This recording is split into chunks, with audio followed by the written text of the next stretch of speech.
Crime ఎలా జరుగుతుంది, వాటి తీరుతెన్ను డిటెక్షన్ ఎట్లా ఉంది, కన్వెన్షనల్ క్రైమ్ అయినటువంటి ప్రాపర్టీ క్రైమ్ ఎట్లా ఉంది, అయితే మర్డర్సు, మహిళలపైన జరుగుతున్న నేరాలు అయితేనేమి, ఎస్సీ ఎస్టీలపై జరుగుతున్నటువంటి నేరాలు అయితే అన్నీ కూడా సమీక్షించడం. అదేవిధంగా సైబర్ క్రైమ్ యొక్క తీరుతెన్ను ఎలా ఉంది, సైబర్ ఫ్రాడ్స్ అవి జరుగుతూ ఉన్నాయి, అది ఎట్లా ఉంది అనే విషయం అయితేనేమి, దాంతోపాటు శాంతి భద్రతలకు సంబంధించిన విషయాలు, లా అండ్ ఆర్డర్ ఇష్యూస్ ఏం జరుగుతున్నాయి అని అన్నీ కూడా రివ్యూ చేయడం జరిగింది.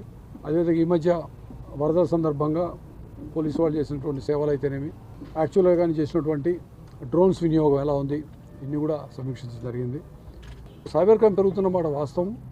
కాబట్టి మనం ప్రతి జిల్లాలో సైబర్ క్రైమ్ పోలీస్ స్టేషన్ పెట్టుకొని, ముఖ్యంగా ఏంటంటే మిగతా ఏర్పాట్లు కూడా కరెక్టే, కానీ సైబర్ క్రైమ్ విషయంలో prevention is better than cure అనేది తెస్తుంది. అంటే దాన్ని జరగకూడనే ఆపుకోవాలి. సో దాని పట్ల ఎక్కువ అవగాహన కార్యక్రమాలు పెట్టాలి. మనం ఇంకా రోడ్ యాక్సిడెంట్లు అయితే గోల్డెన్ అవర్లో చెప్తే కనుక మనం ప్రాణాలని కాపాడుతామని చెప్తాము. అదేవిధంగా సైబర్ క్రైమ్ విషయంలో ఆ విధంగా కాపాడాల్సిన అవసరం ఉంది. కాబట్టి సైబర్ క్రైమ్ విషయాల పట్ల అవగాహన కార్యక్రమాలు విస్తృతంగా ప్రజల్లోకి అయ్యేట్టుగా తెలియజేయటం, అదేవిధంగా సైబర్ క్రైమ్ పోలీస్ స్టేషన్ ఏర్పాటు చేయాలని చెప్పి అడిగినప్పుడు సీఎం గారు స్పందించి ప్రతి జిల్లాలో సైబర్ క్రైమ్ పోలీస్ స్టేషన్ పెడతాము, మీరు ప్రపోజల్ పెట్టుకోండి అని చెప్పారు. దాని ప్రపోజల్ పంపించాం.